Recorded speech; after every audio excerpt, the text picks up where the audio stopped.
Okay, our next thing is The Dead Don't Hurt, but Greg Srizavati does. No, that's not the entire movie. The movie is The Dead Don't Hurt. Eric Holmes and Bruce Perky had a screening link as well. They did not check it out because me being stupid. I The Bruce realized don't watch is what it's the called. Bruce don't watch. No, but here's the thing. I don't know if you guys knew this, but the screening link that I sent you expired. So I at last minute I got a So this is a I got sequel to The Dead Don't Die. the dead, right, the Jarmusch film. No, The Dead Don't Hurt. It's a movie written and directed by Viggo Mortensen, set in the 1860s, stars him and Vicky Krieps. Vicky Krieps is a quote a fiercely independent woman who starts a relationship with a Danish immigrant named Olsen, played by Viggo Mortensen. So their relationship starts in the 1860s. It's a wide scope Western romantic drama. The problem is there is a bad guy here, and there's a situation that's going in their town of Elk Flats, Nevada. So that's where Olsen lives. He has a home sort of at the end of this stretch of just nothingness near a mountain, and it's barren. But Olsen and Vivienne, played by Vicky Krieps, they try to carve out a good life in the 1860s. That said, 1860s, this is the dawn of the Civil War. And Olsen makes a very fateful decision because he, as an immigrant, he feels he owes a debt to the US, to the government, to serve some time in the military. Here's the thing.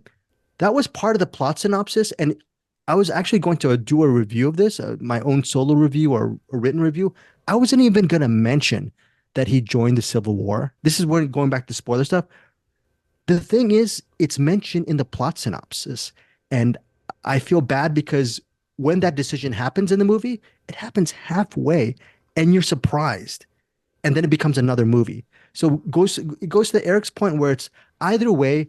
I think you're going to be wrong and right. So this is the thing with The Dead Don't Hurt. You can't really go deep into the weeds if you didn't explain that situation, that split, so to speak, where Olsen goes off to the Civil War and Vivienne is off to fend for herself in their home in Elk Flats, Nevada. That is a premise for The Dead Don't Hurt.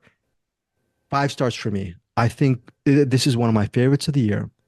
And here's the big caveat to this is it's a non-linear story. And I'm going to tell you a very big spoiler that's not a spoiler. The first several seconds of the movie, you see Vivienne, pale, on her deathbed, cuts to a night, a night in the forest, cuts back to her. There's the back of a man who's holding her hand. She's dead.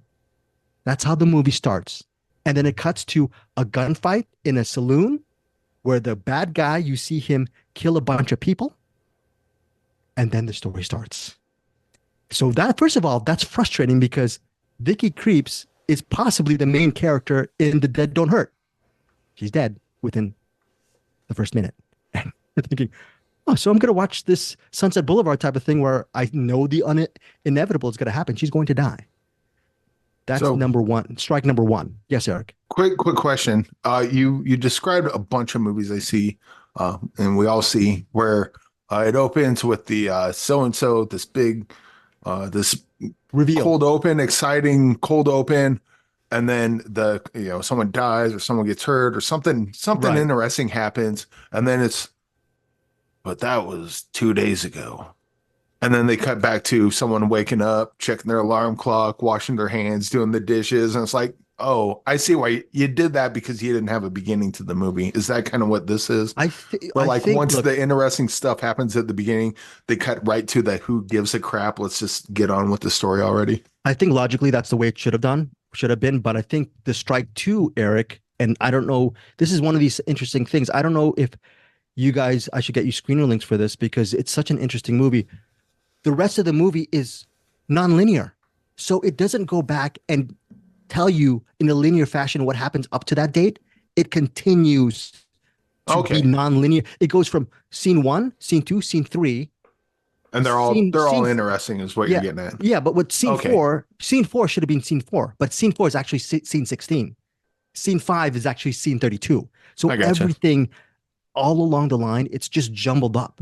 So I think a lot of people it's gotten mixed reviews, but the jumbled up nature of it told a higher story about a bigger story than a person's death. It has so much more. I mean, it doesn't feel. It's not like a Malick film, but it has one of those very philosophical bent to it, and there's a lot of stuff brimming under the surface. Eric, you mentioned about watching In a Violent Nature twice already, maybe, or you're going to see it. No, I'm going to watch it again tonight. You're going to watch it again tonight. So much to Bruce's chagrin, but I'm going to do it. Look, yeah, Bruce. I mean, I don't have to watch it again, so I don't care. Bruce, you should care. Eric's your friend. You should stop him from watching it a second time. No, Eric loves it so much he's going to watch it maybe 2 or 3 times. We'll see. But after watching The Dead Don't Hurt, which by the way is over 2 hours, I watched it again, and here's strike 3. I don't know if it's possibly a strike 3. I understood everything that I didn't understand the first time with the second watch. So there's a lot of complicated things of why you should not watch The Dead Don't Hurt. Maybe even strike 4 or strike 1 again.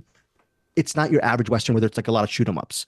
So yeah, don't strikes, but they sound like selling points more than anything. This is such a brilliant, subtle, beautiful film about what one will do to achieve their dreams. And here's another thing that sucks about the movie. And they just go on to explain, wow, I really want to watch that. It's a very touching and earnest and honest movie about how the West was won. More importantly, how people continue to persevere. It's amazing. The Dead Don't Hurt.